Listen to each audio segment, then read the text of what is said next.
It says here that the United States government has abruptly ordered China to cease all operations and events at its consulate in Houston, Texas, according to the Chinese Foreign Ministry, in what it called an unprecedented escalation in recent actions taken by Washington. Late Tuesday evening, police in Houston said that they responded to reports of smoke in the courtyard outside the consulate, located on Montrose Boulevard.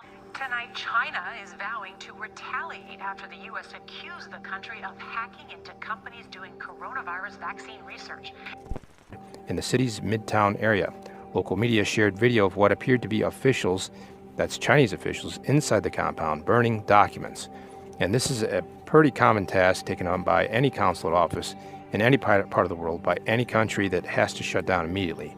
We've seen this in probably movies where a consulate in the Middle East had to shut down immediately, and shredding and burning was almost a necessity.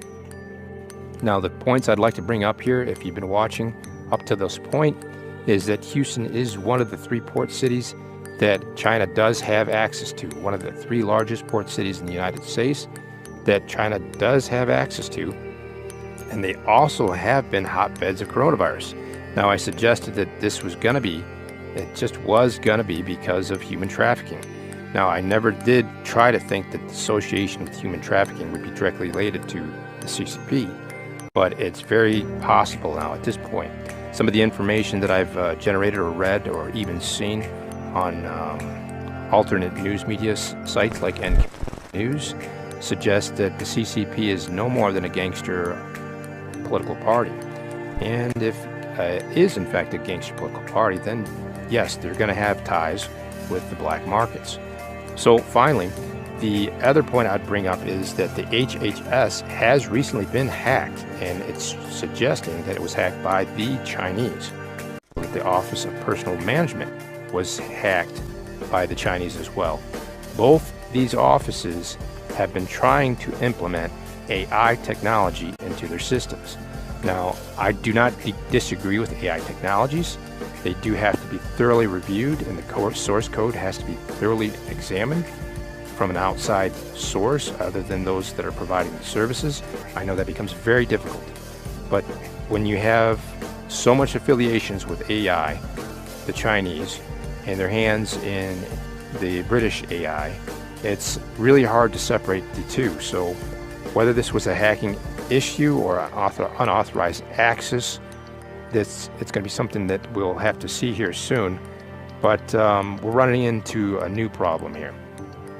Our politics are starting to separate from a totalitarian government, a communist government. America is deciding it doesn't want to be that type of government, so it has a choice, and it looks like it's separating itself from this government, from these ideas. And the question is, do we have the resources to build our own systems without this very threatening entity to civil rights and everything that Americans believe?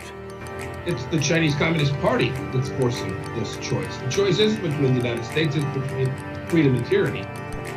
There's nothing brave or visionary about oppressing your fellow men or women. Democracy is the only system of government that honors human dignity and personal freedom, progress for mankind. It's not possible to be dependent on authoritarians without compromising democratic values. and ordered its consulate in Houston to close. Now, this is a significant escalation in a growing conflict.